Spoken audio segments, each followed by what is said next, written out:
500 বছৰ পিছত আৰু সেই মহেন্দ্ৰক্ষণৰ সাক্ষী হ'ব দেশৰ জনতা। আজি অযোধ্যাত ৰাম মন্দিৰৰ প্ৰাণ প্ৰতিষ্ঠা কৰা হ'ব আৰু তাৰ পিছতে দেশৰ বিভিন্ন প্ৰান্তত আচলতে ব্যাপক আয়োজনৰ চলিছে। আৰু মই এই মুহূৰ্তত উপস্থিত আছোঁ মন্ত্ৰী ৰঞ্জিত কুমাৰ দাসৰ লগত। আৰু যিহেতু মন্ত্ৰীগৰাকীয়ে বিভিন্ন ঠাই ইতিমধ্যে নামঘৰ মন্দিৰত যি সেৱা লোৱা দেখিবলৈ পোৱা গৈছে আৰু যিহেতু কিছু সময়তে সেই মহেন্দ্ৰক্ষণ আহিব পাৰিব, মোৰ লগত এই মুহূৰ্তত আছে, তেখেতৰ পৰা জানিম আজি এই 500 বছৰ পিছত সেই মহেন্দ্ৰক্ষণৰ সাক্ষী হ'ব দেশৰ জনতা, কি ক'ব?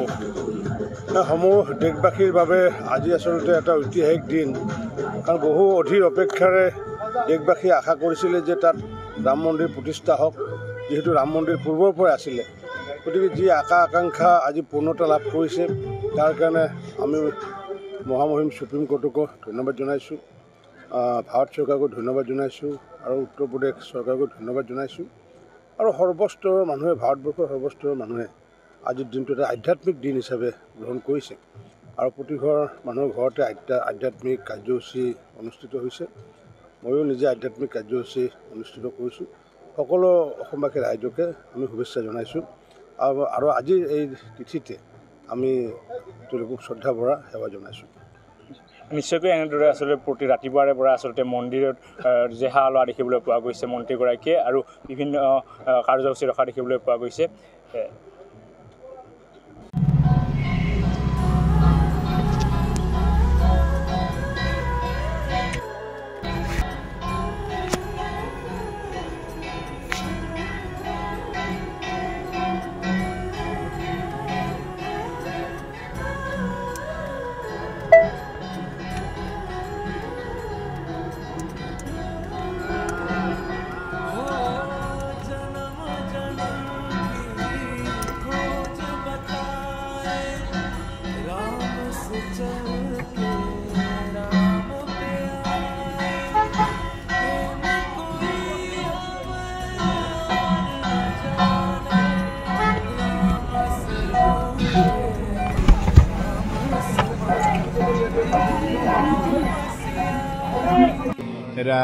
राम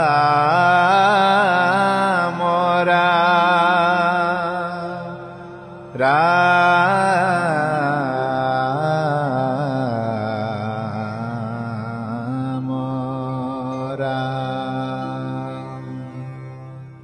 राम प्रातः समये जखुआ जननी मुख स्मित श्याम जगावनु को